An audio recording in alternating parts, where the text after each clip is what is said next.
Hello everyone, I'm Marc Levitt. I'm the director of the Colorectal Center here in Cincinnati at Cincinnati Children's Hospital.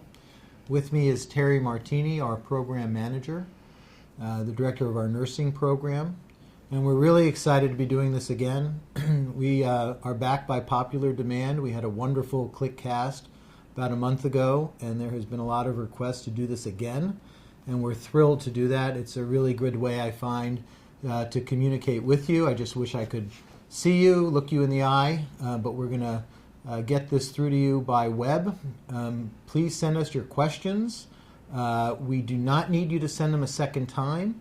We're going to get to all of them, and any that we don't get to, we will get you by email tomorrow.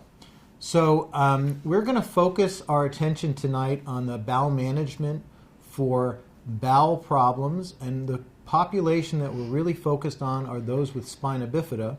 But I can tell you that a lot of other patients with bowel issues will hear some relevant things to their care.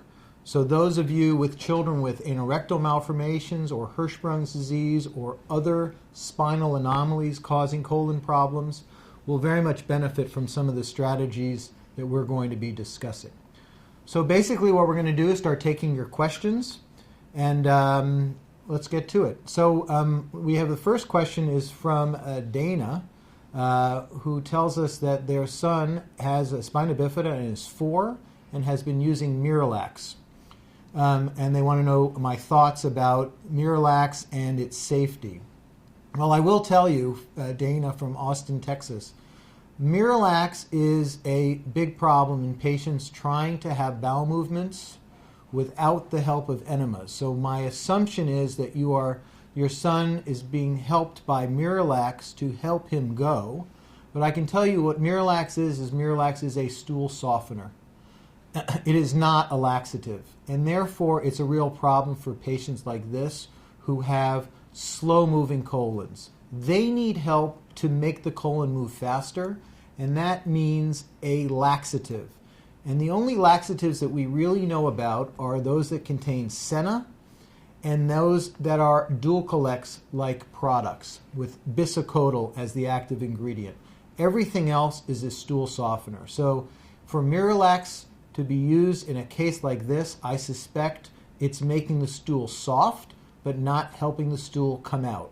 It's perfectly safe because it works only inside the lumen of the lining of the colon, but it is not effective. So either we would use real laxatives or we would utilize a mechanical emptying of the colon, namely an enema program. But it's an excellent question, and it definitely comes up a lot. SB Mama is asking us, are there any negatives to using a water-only cone enema?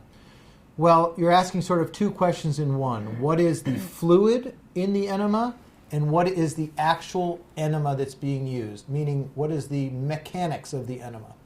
Well, we prefer saline, which is more of a match to the body's natural fluid. Water has a much lower salt content, and therefore our preference is to use saline as our liquid. Cone enema just means a way to keep the enema fluid inside the colon, and it works perfectly well. We often will use a catheter with a balloon. We blow up the balloon, sort of creates a cork. The parent pulls back on the Foley catheter, and then the balloon closes the opening, allows the enema fluid to fill the colon, and then the enema fluid gets to work. So we're not big fans of water only, but if it works and the child is clean, then absolutely I can't argue with success. Let's see. We have a H. Kuba is asking, what is a good type of enema to use? Do you recommend a cecostomy? So both excellent questions. First, let me get straight that we will use one of two strategies in children. The first are those patients who have a potential for bowel control and need help emptying their colon with a medicine. And that medicine, as I mentioned earlier, is a laxative. So a laxative provokes the bowel movement comes out, the child feels that, gets to a toilet in time, and then remains clean until the next bowel movement. That's a potty training strategy. There are a lot of patients who cannot figure that out. They do not have the continence mechanism that can get them to feel that they have a bowel movement and get to the bathroom in time. For that group of patients, we would employ an enema program. And those enemas are based on the size and the slowness of the colon. And that usually is a combination of saline with some additional additives. And we figure that out in the course of 1 week during what we call our Bowel Management Program. And every day we give a slightly different enema. We get an x-ray. We see how we did with our enema. Was it successful? Does the child remain clean? Is the colon clean on x-ray? And if we have to change, we make a change. The next day we get an x-ray. And at the end of 5 days, the patient is clean with an enema program. As for a cecostomy, all that is, in my view, is a different route to give the enema. So rather than giving the enema into the rectum, we give the enema into the colon through the cecum, which is the beginning of the colon. Our preference is to use the appendix, not the cecum, which is a tiny little tubular structure that connects to the colon. People know about the appendix mostly from appendicitis, but in colorectal we love the appendix because it's a really neat way to get access to the colon. It's a Malone procedure. Professor Malone from the United Kingdom came up with this brilliant idea of connecting the appendix to the abdominal wall.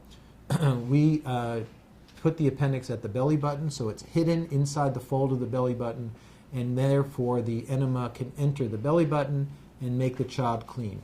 So when to do that? It's really at the child, when the child wants to become independent and has had enough of rectal enemas. So that could occur anywhere from age 4 till about age 16. We've done that. We've even done adults, Malones. Recently we did a 50-year-old who had a spinal problem who benefited from a Malone. In Spina Bifida patients, they're often in need of urologic surgery, and therefore we may coordinate the placement of the Malone with the surgery that they need for the bladder, which usually occurs somewhere between age 4 and 6. And here in Cincinnati, we really coordinate our efforts between urology and colorectal surgery because there's a lot of dual decision-making. Even in the operating room, we share the appendix sometimes between a Malone and Mitrofanov, so there's a lot of collaboration that goes on in that decision. I will just tell you that if there are more nursing-related questions, rather than going back and forth between myself and Teri, we're going to sort of save those up and give Teri some time towards the end of the hour to fill in some of the nursing-specific questions. In the meantime, she's helping figure out which are the questions and in which order. And if we go out of order, it doesn't mean we necessarily missed your question. And again, we will answer it by email in the subsequent days. So Jilly John has asked us, does Benefiber do more harm than good? Is it better to bulk up with some constipating foods or stay clear of those and use Benefiber? My impression about Benefiber is it pretty much provokes stool to go. It's almost like a very minor version of a laxative.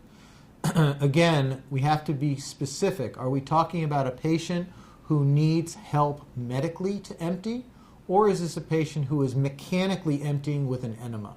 It seems like you're using Benefiber to help make the colon empty, and in that case, Benefiber tends to act like a laxative. Again, the bulk issue, if you're doing enemas, bulk has an advantage because the colon remains clean, no stool passes until the next enema comes along, cleans the colon remains clean again for the next 24 hours. When it comes to a patient who's needing laxatives to empty, bulk may be good because it makes the laxative more effective. So again, these questions very much relate to which kind of colon we're dealing with, how slow or fast is the colon, and most relevant, are we trying a medical regime or are we trying an enema regime to keep the patient clean? Mom 1310 talks about her son with spina bifida, is about 2 years old. Is there a way to potty train him like a normal child if he has normal stool? That's an excellent question. Spina bifida, as you well know, is a very broad spectrum. You can have patients with spina bifida that are perfectly continent, and you can have patients with spina bifida who will never be continent. Most are somewhere in the middle, as is typical for most things. And so my suggestion at 2 years of age, absolutely, try for potty training. You want a good bowel movement pattern. You want 1 or 2 well-formed stools per day, and that will translate into the child potentially sensing that the bowel movement is there, getting to the bathroom on time, and pushing out enough of a stool so that there is a discrete bowel movement that comes out and no leakage thereafter. If the patient is approaching the age of potty training, where all of their friends are out of diapers and in normal underwear, and they, let's say, are 3.5 or 4 or 4.5 years old, and potty training is not happening, my advice is to go to an enema program, forget about laxatives, do a mechanical emptying of the colon once a day, and get a perfectly clean child. Every patient with a normal amount of colon can be 100% clean with one of those 2 strategies. And the enema program, although somewhat annoying, is successful and will get the child clean. We have found, by the way, that clean child, that child who now knows what normal underwear is all about, is a much more active participant in the potty training attempt that may follow 6 to 12 months later. They want to stay in normal underwear that they've achieved with enemas, and you have a much more reliable and active participant in that process. So for the patients that are on the fence, we will very much like to do enemas first, then try them 6 to 12 months later on potty training strategies, and often are successful. And then if they're not successful, they can go right back to enemas, which we know have already worked. We have a question whether these strategies work for adults as well as children, and the answer to that is absolutely. We just have not found too many adult centers that have done bowel management programs like I'm describing, but certainly we have seen a number of patients who have benefited from our bowel management program, and we are trying hard to collaborate with our colleagues here in Cincinnati in the adult part of the world in the colorectal section to help those patients that we find because of our bowel management program, they can help with some of the strategies and of course some of their own. There are a number of very key differences between adults and children from a colorectal point of view, so they may need a slightly different evaluation, but absolutely these strategies work and patients can remain clean.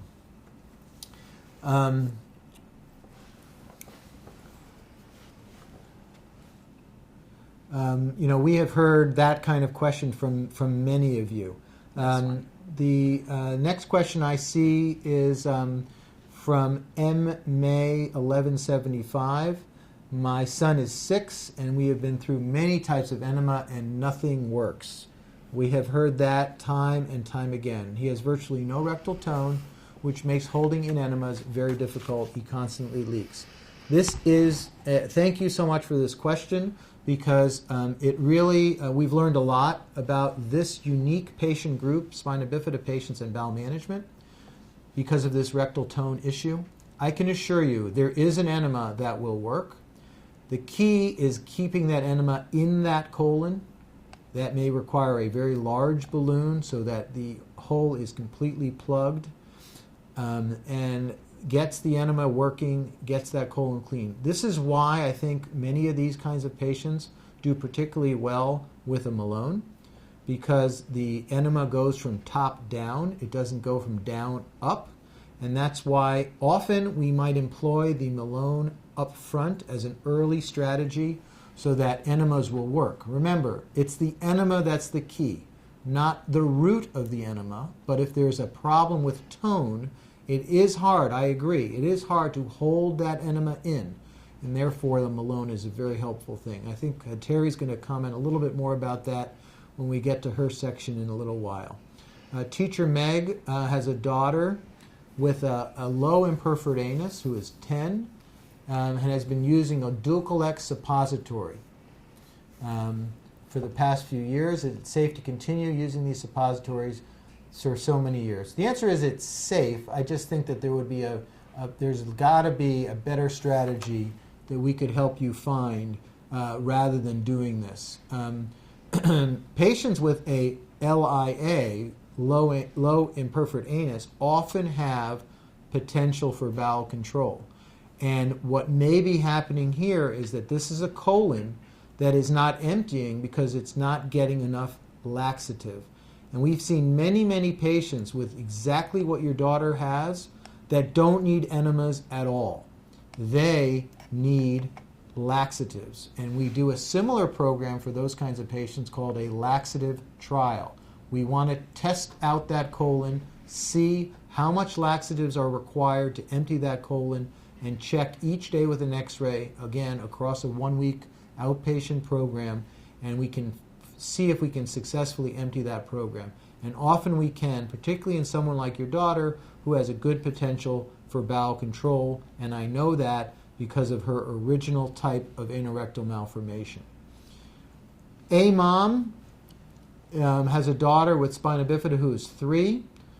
Because of other medical issues, including a cloaca, can't quite read that, would an ACE be an option with a colostomy? And that's a very interesting question. That's sort of a sophisticated bowel management question. First of all, I would want to know for sure why a colostomy is mandatory. Because in my view, if a patient has enough colon and they can make solid stool, they can be clean with bowel management, with enemas, and do not need a colostomy. There are patients that need colostomy for practical reasons. We have actually employed the strategy of having a Malone with a colostomy. It's actually quite nice because you can flush the colon with the Malone. It empties out the colostomy, and then nothing comes out of that colostomy for 24 hours. We have patients that go with no bag because they can reliably know that there will be no function from that colostomy until they flush it through with the Malone. But many patients are told that they need a permanent colostomy, and in fact, they do not. The colostomy can be closed provided they have enough colon to form solid stool. And luckily, most patients have enough colon to form solid stool. And in such a case, what we will do is what's called bowel management through the stoma. We actually will do bowel management with enemas into the actual colostomy. And we prove that nothing comes out of that colostomy for 24 hours until the next enema comes along. And if you can do that for several weeks, why have the colostomy? Let the stool come out the anal opening and remain clean with the same enema strategy. From West Texas, there's a 19-year-old with spina bifida and a mace. Have you worked with patients with significant scoliosis? The enema solution gets stuck in the colon, perhaps due to posture. Interesting question. They use liquid senna and glycerin.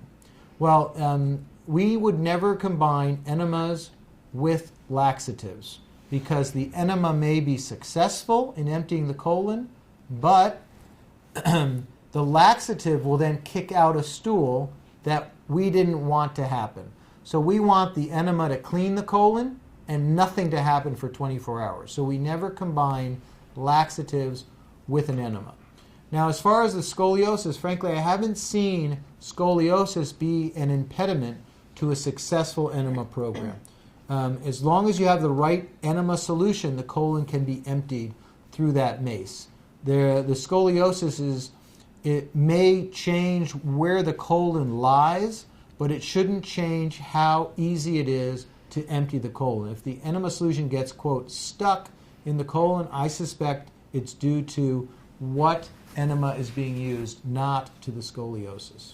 I'd like to answer a few of the questions. Please. So, Teri? So there are a few things that I'd like to talk to you about that I've been watching the questions. We do have a lot of adult patients, and so I don't think you should be discouraged about that. As Dr. Levitt said, we can certainly try to tailor our program to you as well, and it's it's very beneficial for you to be able to do that. And it's the same sort of thing. It takes dedication on the part of the nurse and the doctor that you're working with and on your part, because it's kind of trial and error in the beginning. There's no magic formula that we come up with. With our normal saline enema, we use some mild irritants like glycerin soap or Castile soap. And it takes finding the right amount of those in the enema solution to help empty. Our goal is to empty once a day, and then the colon stays quiet for the next 24 hours. Somebody mentioned having trouble finding Castile. We recommend a couple different ways. You can search it online, just put Castile soap in your search engine, and you certainly can find it that way. We also tell folks to find it, because most pharmacies don't have it. It's in the big stores like the Walmarts and the Targets, those kind of stores, in the soap section.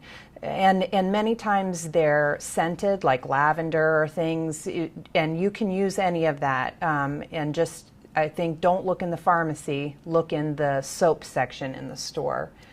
Somebody else also asked about where you can find the larger balloon catheters. I would suggest working with your local durable medical equipment provider. Most hospitals have one of those associated with them.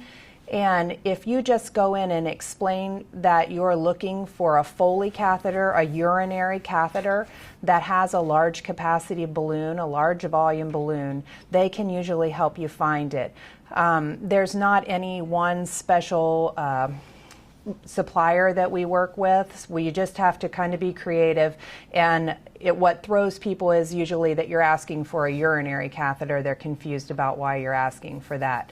But there are balloons out there with 50 and 100 milliliter balloons that you can find.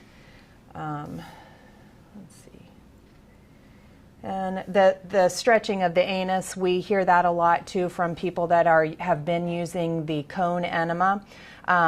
We don't find that because you're doing it once a day that you should worry about that. It's the same premise as when we insert the catheter and inflate the balloon. It's in for such a short time, and most stool that the patients would pass would be bigger than that balloon as well.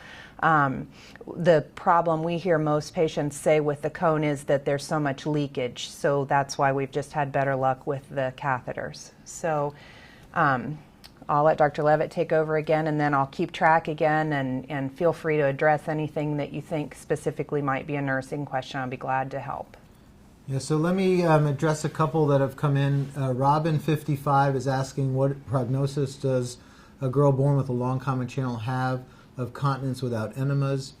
Well, a long common channel is one factor, but we would need to know what is the quality of the sacrum, what is the quality of the spine.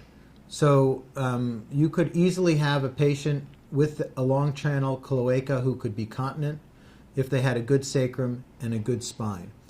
So I would need to know that information before answering your question. Many patients like that start off with enemas at age 3 or 4, and then over time we try them out on laxatives. I want to answer H. Kuba wrote that our doctors went right from oral medication to the idea of cecostomy. How do we go about getting on the correct enema regimen? And that's a very typical question.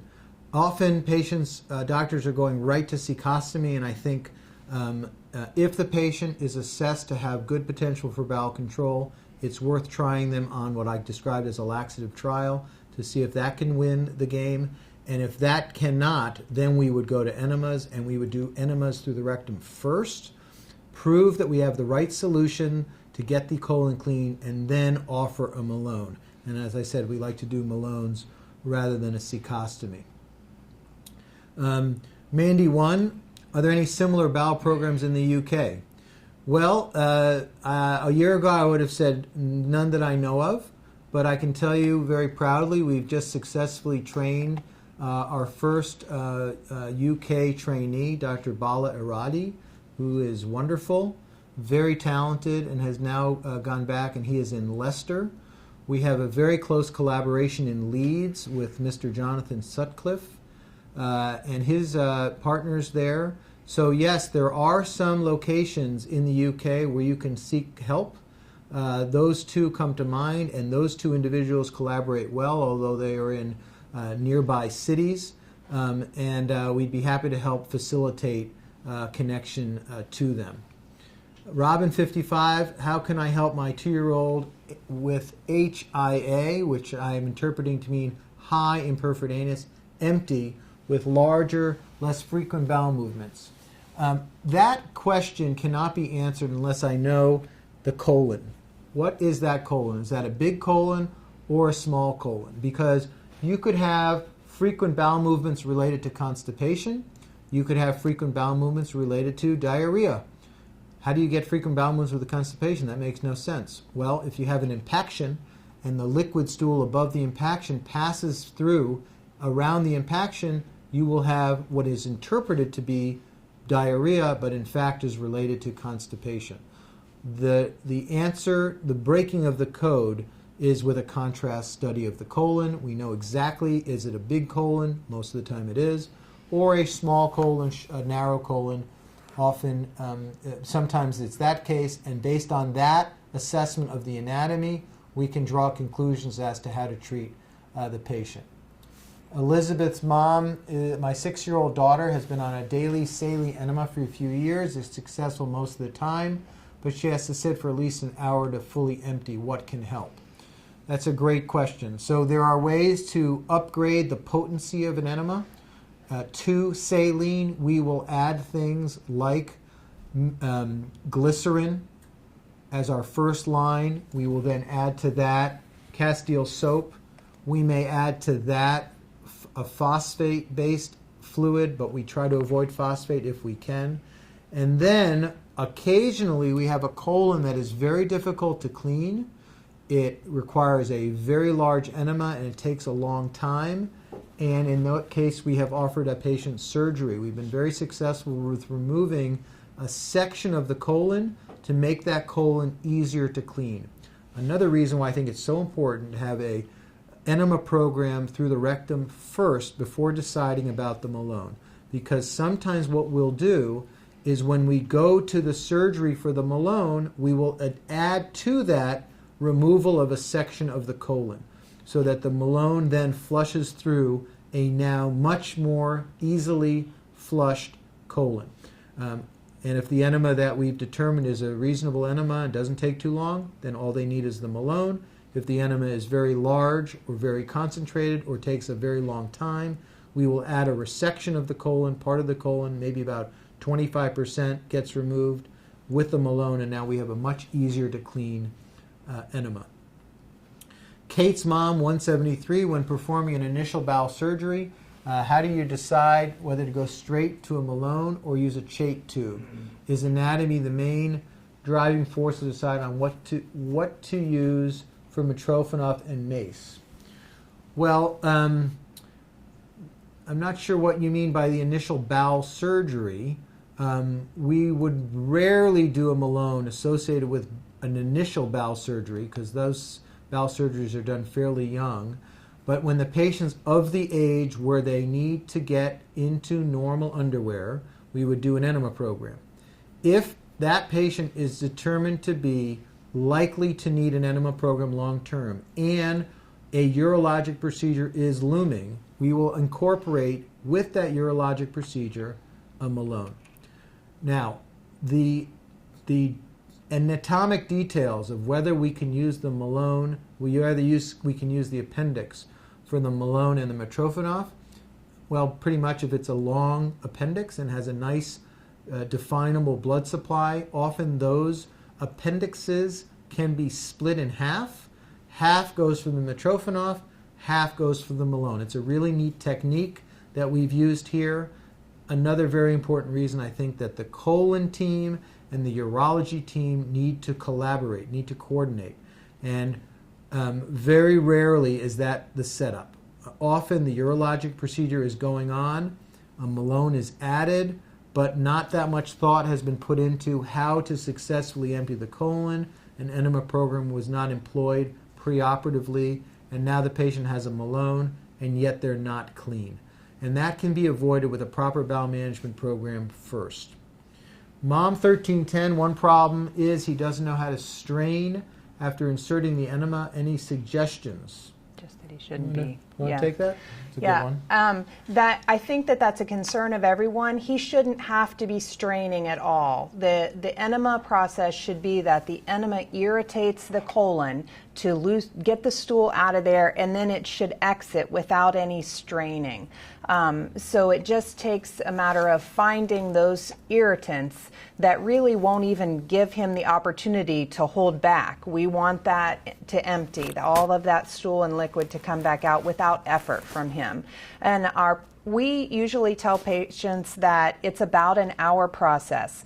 It takes about 5 to 10 minutes for the enema solution to run in, and then we suggest they hold it for about 15 minutes. That allows time for the solutions to irritate the colon, and then they evacuate for the remainder of that hour. We don't want the process to occupy more than an hour of your time, wherever that fits into your daily schedule, whether some parents do it in the morning, some folks do it in the evening, but it should not be something that's taking you more than an hour total. So I just wanted to address that. I want to answer the next one, which is if I find a larger balloon, do we have to check to see whether my 5-year-old's stretching limits are and latex-free for spina bifida?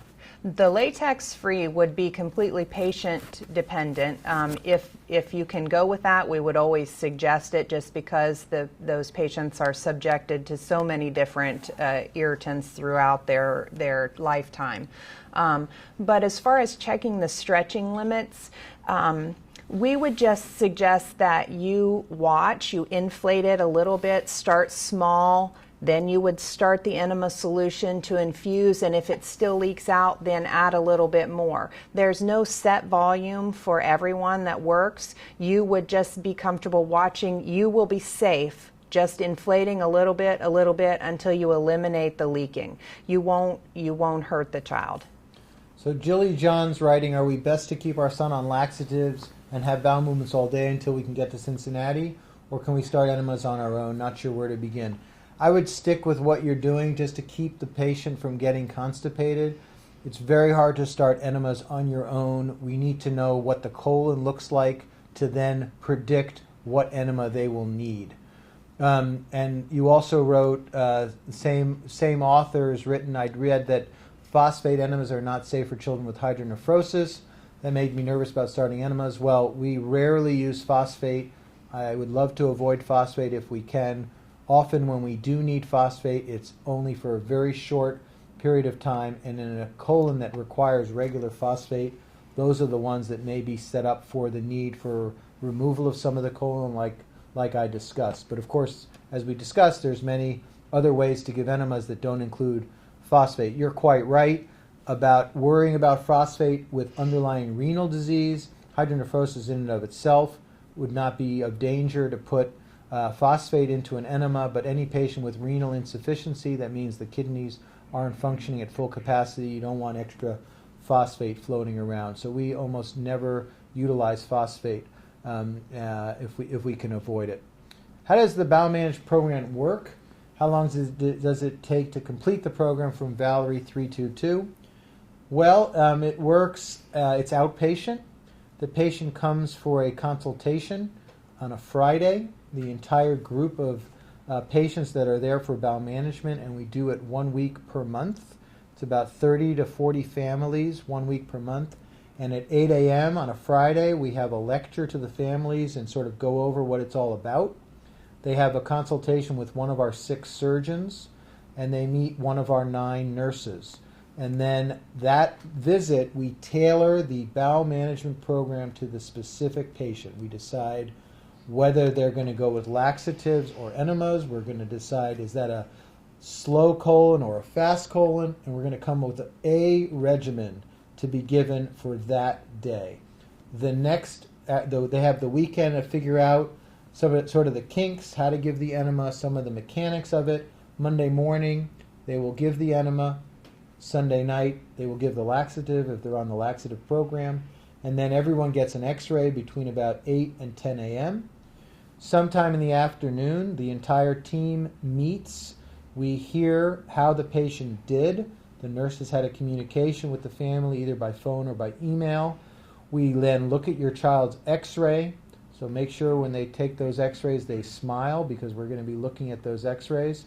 And we see how much stool is in the colon. And then we hear how they did, and we change the regimen for the next 24 hours.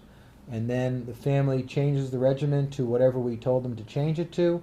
The next morning will be an x-ray, Tuesday, Wednesday, Thursday, and then on Friday we have a tailored program specifically for that colon, and in 95% of cases we have a clean child. So I vividly remember starting the week and telling an 8-year-old boy, I promise that by next Friday you will be in normal underwear. And he looked at me somewhat quizzically, just like 8-year-olds tend to do, and he didn't frankly believe me. And then the following Friday he strolled in very proud and said, Dr. Levitt, you make good promises. And it really hit me, because that was a very special moment, because we are promising our children things all the time. We're trying very hard to deliver, and this really meant a lot to him. And with devotion and time with the family, the child, the nurse, and the doctor, we can achieve success. But the key is that every single day we're making some small modification, checking our work with an x-ray, and then changing something for the next 24 hours, so that at the end of the week we have the cocktail that works for that colon. A couple other points about Bowel Management Week. We do it once a month right now, and the reason that we do that instead of all the time is because that week we are all dedicated to bowel management and to those patients. There's a family, on Tuesday morning there's a family meeting with our social worker where families can sort of network and bounce ideas off of each other and just kind of use that as a support group. And we find that many of those families connect and then have made lifelong connections there. And then the patients that week, you're not finished on Friday. We consider you our patients for life then, so there's a constant connection to the nurse that you're associated with, because we do primary nursing. So you will meet that nurse and she will be your connection to any problems that you have moving forward. And you can email or call at any time, and the nurse and the physician will listen to the problem that you're having, the little glitch, make an adjustment, sometimes ask you to get an x-ray at home and send it to us and kind of tweak your program even more. So it's not like you just come for that 1 week and then we tell you goodbye and you're on your own. So I think that's an important point for you to know also. There's a question about what is the average time that a patient with an enema program needs to sit. Well, the best ones are about 30 minutes. The most are about an hour. Occasionally we go over the hour. Those are the patients that we sort of talk about maybe needing surgery to make the colon a little easier to empty. But I would say the average is somewhere between 30 and 60 minutes. Teacher Meg, just to follow up, had a question about her daughter with low imperfidance, who we mentioned, using suppositories. How does she be successful with laxatives? Of course she could be seen in our program, because that's a patient that we could be converting suppositories over to laxatives. But I think the best way to do that is with a concerted effort, namely a laxative trial with checking our work each day with an x-ray. Joan wrote, my 7-year-old stays clean 99.9% of the time, but will have random explosive bowel movements every few months or so. We have no way to predict when or why. Can't see a pattern. Any way to prevent this? Well, that's a good question. I would want to see a contrast study, because that may give us the clue. I suspect that is diet related, because if the child is clean so consistently, something changed in that 0.1% of the time. Most likely it's something that they ate. Again, the contrast study may be a clue. Another question, I have been 50% continent most of my life by trying to avoid any foods that irritate. This means twice a week major bowel movements. Is this damaging to the system? Well, it's not damaging to the system, but there's certainly a way to avoid that situation. You're describing what may be a fast-moving colon, a hypermodal colon. That would be proven by a contrast study, by the way, to be able to tell whether it's a fast or a slow colon. I would bet that avoidance of certain foods, as well as adding things like certain types of fiber and even on occasion Imodium, would slow that process down enough so you would eliminate those accidents. Again, knowing for sure how to do that would be based on looking at the anatomy of the colon, but what it seems that you're describing is a colon that's very responsive to problematic foods, and that is a more hypermodal, a fast-moving colon. Robin, 55, I gave my 2-year-old a pediatric flea enema a month ago. She became drowsy within minutes, and I took her to the ER and was told it was a vagal response. Your thoughts? I agree with your ER. That's probably what happened. She got very suddenly dehydrated. Basically, the fleet is very concentrated, and the fluid from outside the colon will rush into the colon and suddenly dehydrate a patient. Therefore, we always recommend a well-hydrated patient prior to the enema, so that kind of shifting of fluid doesn't happen, and it's one of the reasons why we try hard to avoid fleet. My son Harris, Chris 2566, writes about Harris, who is 10, been doing enemas for a year with success, has high imperforate anus, uses 1,000 cc enema now. Should we increase the enema size as he grows or just adjust? Well, whatever works to successfully empty the colon. 1,000 cc's is a pretty strong, high-volume enema. I doubt very much you're ever going to go higher than that.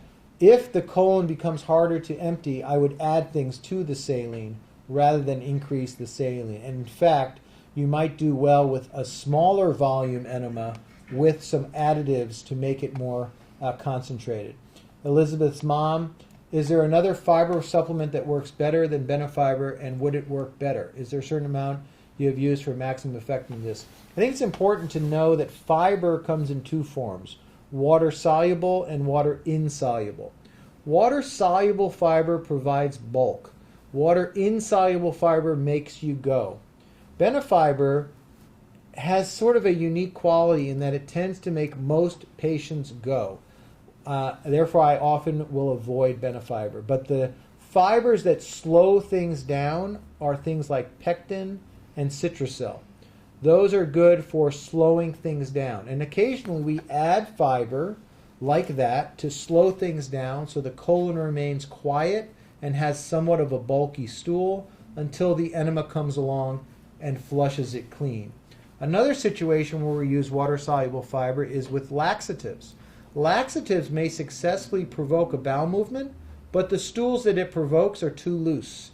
Add a water-soluble fiber to that, and now you get a more bulked piece of stool, and the laxative is more effective. So that's a really neat strategy that we've used.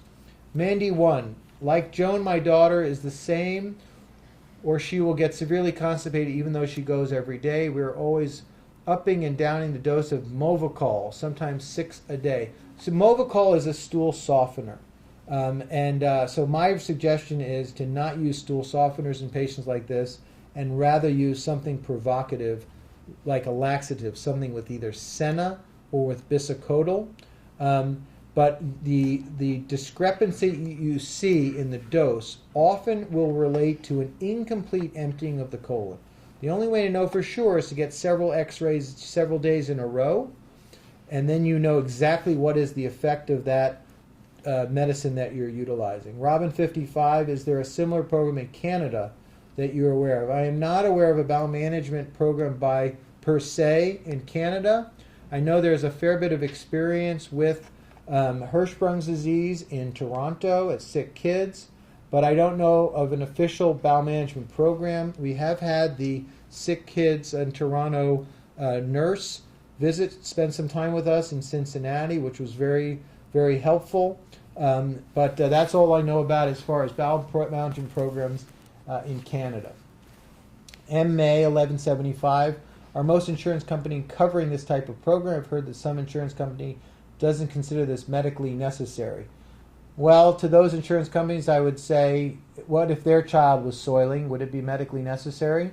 But I can tell you most insurance companies do cover this because we set it up in such a way that it's a doctor visit and then x-rays. And they cover the doctor visit and they cover the x-rays.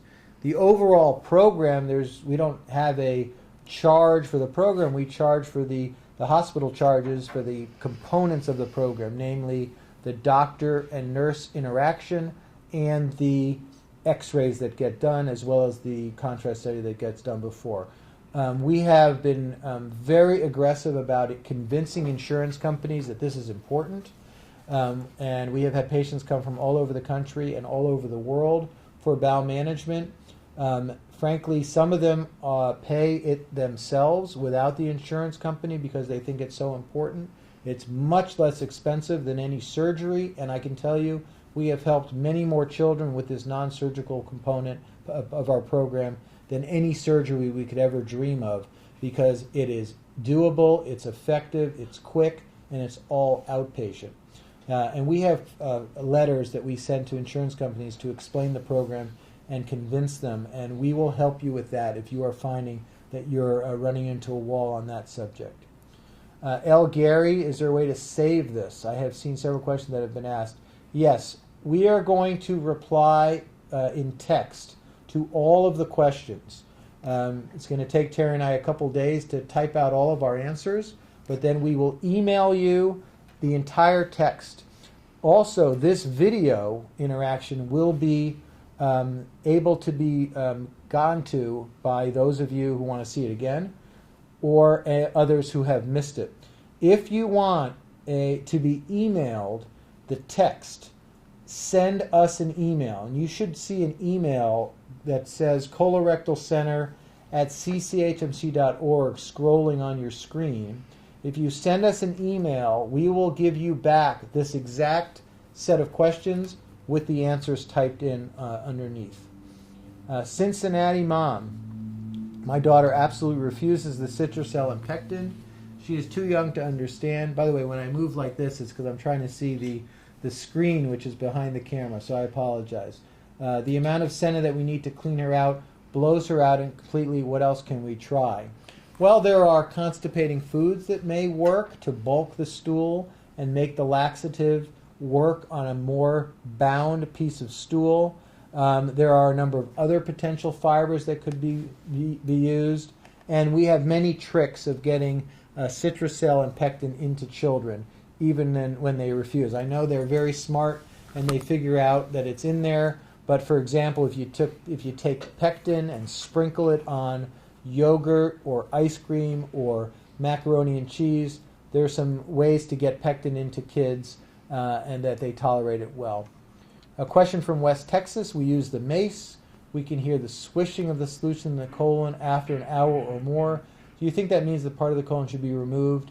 We use senna and glycerin. So first of all, I would not use senna with enemas. Now, saline plus glycerin is an effective use of an enema, but senna will provoke the colon to move. You don't want a colon that moves if you're doing an enema program. You want a colon that's quiet. You want the colon to move only at the time of the enema. The fact that it takes so long and that you hear a swishing means to me, anatomically, that we may in fact have a large colon. The only way to know is a contrast study. A contrast study will show you where the colon is large, what part could potentially be removed, and clinically, based on the result from the enema, we would determine whether a resection is necessary. Chrissy from New Zealand. I wonder if that's the Chrissy I know from New Zealand with a wonderful daughter, a patient of ours. I bet that's who that is. So hello to you in New Zealand. If you have suffered from an enlarged colon that needed to be removed, can that reoccur in another part of the colon? So that's a great question. The answer is, if you don't continue to empty that colon proactively, in fact, other parts of the colon can enlarge and may in fact need to be removed. By the way, if that is the Chrissy I'm thinking about, when her daughter was 10, I told that young lady, I am going to come to your wedding. That's how bonded I was to that patient. And she was very happy to hear that. And about 3 months later, Mom emailed me and said that my daughter has decided to get married when she turns to the age of 20. And I said, why is that? And she said, well, she wants to be sure that you're not too old to attend. So thank you for that. It made me feel very old, but I can assure you, if in fact she gets married, I will be there. Arledge C, Ohio mom. My daughter is 6 months old with Spina Bifida. The only thing that we have found to get her stool out is a liquid glycerin suppository. The belly's still hard and bulging. Is there something else to do? Well, she's quite young, obviously, but you need to help her empty the colon. The way I would start with a patient like that is a contrast study to see how is that colon, how big is that colon, how challenging will that colon be to empty. Then, for such a patient, we would use probably a combination of a stool softener with a laxative, because all we want is an empty colon. We don't care at this point about a discrete bowel movement that would be needed for bowel control. She's way too young. But we want the colon emptying regularly, a couple of times a day. So that's a patient that I would probably use a stool softener plus a laxative. And then if in any 24 hours the stool does not come out, we would use an enema, probably not a suppository, that's not very effective, but an actual enema to help disimpact and get the colon emptied every 24 hours. You know, it brings up an interesting point. With a 6-month-old, we are seeing a lot more spina bifida patients that are younger. As you probably know, there are now several centers in the United States that are actually offering fetal surgery for spina bifida. It's sort of an exciting new area of fetal surgery. So we actually in colorectal are meeting some of these patients when they're still in the uterus, meeting the family, discussing some of the bowel issues that those patients may experience. And I think the younger a colon program is started, the better, because the colon emptying efficiently does not need to wait until the child is older or starts having accidents. And I like to sort of know about these patients early, encourage a good bowel movement pattern, and then when they turn age 3, 4, 5, something like that, we get them into our bowel management program. Teri, have you accumulated any questions you want to add, or you want me to? About the Citracil, you answered before about the daughter that wouldn't take the Citracil or the pectin.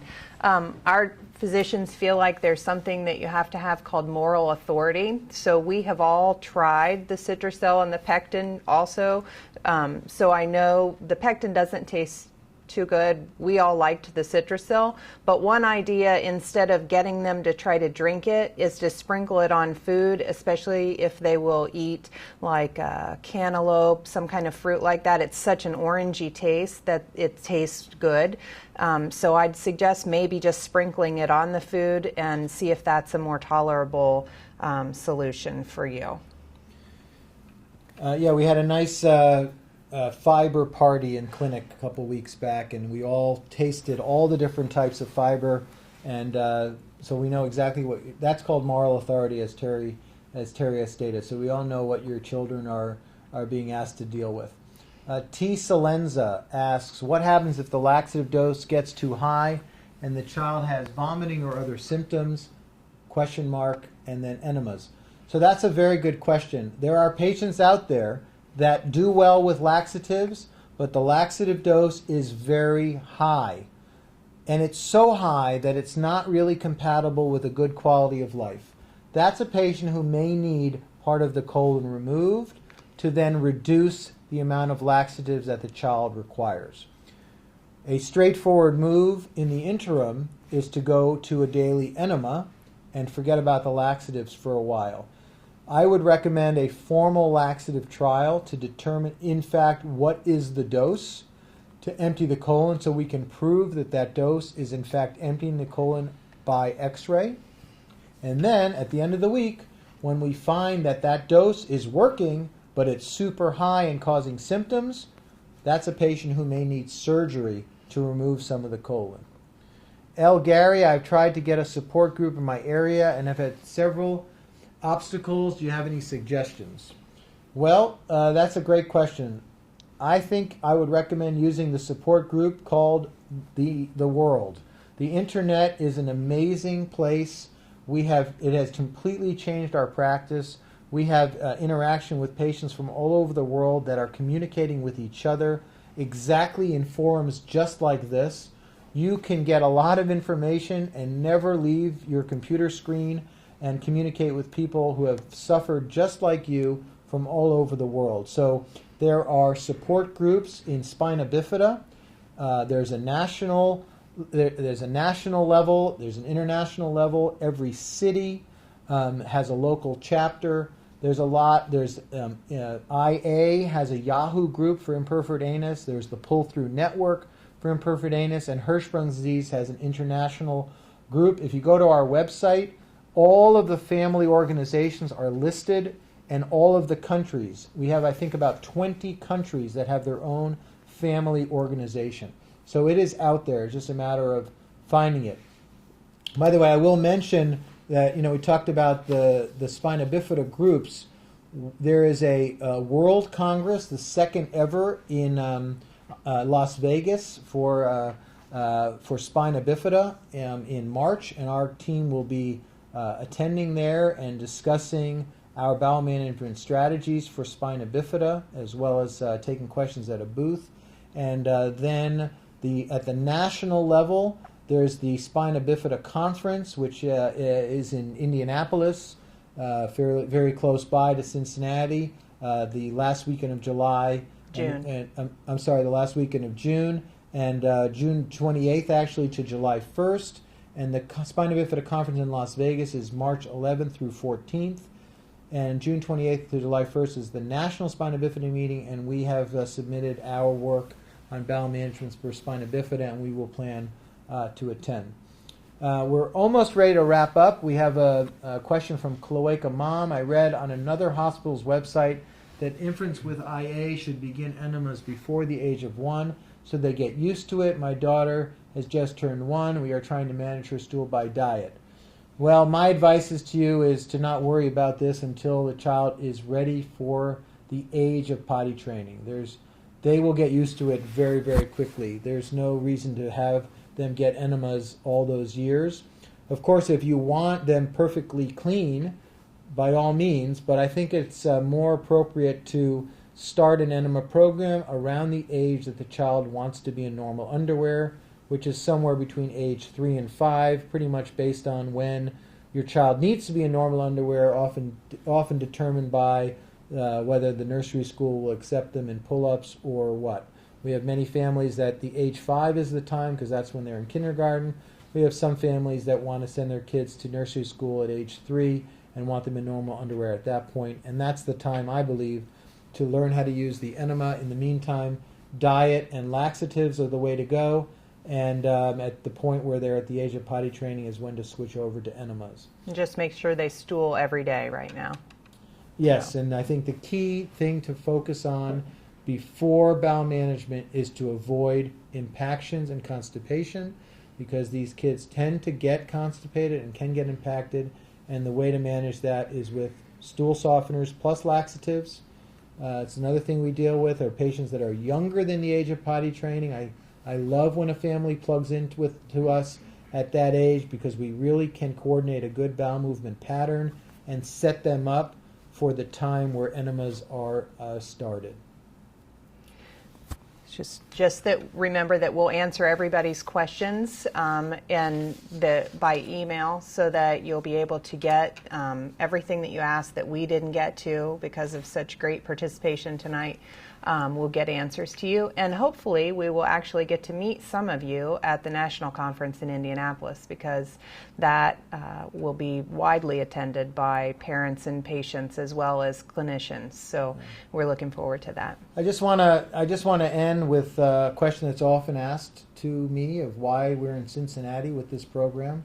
And I can tell you that Dr. Pena and I moved from New York to Cincinnati in 2005. And it was because Cincinnati Children said, we want to take on this problem and create a comprehensive program. And they have delivered that in spades over the last 7 years with a lot of help. This program does not work just because there's some surgeons that are worried about colorectal problems. It works because I have 9 nursing colleagues that are willing to help us achieve success with your children. And in addition to that, we have folks that help with the insurance challenges and all the administrative support that's required to get a program like that to work, and all the relevant colleagues. We need help from urology, we need help from gynecology, we need help from neurosurgery, we need help from orthopedics. The list goes on. There are about 20 colleagues that are connected to the Colorectal Center, and we have all those under one roof in Cincinnati, and that's why we are in sunny Cincinnati. So we're going to sign off. We look forward to doing this in the future. We would love to hear your questions by email. Please don't be shy. It's a great way to communicate with us. And as we've mentioned, the text with all of the answers for these questions will be available to you in the next several days. You just have to make sure we have your email. So just email us at the Colorectal Center, and we will put you on our list and reply back with all of the responses. So have a good night, day, morning, middle of the night for some of you, and great communicating with you in this way.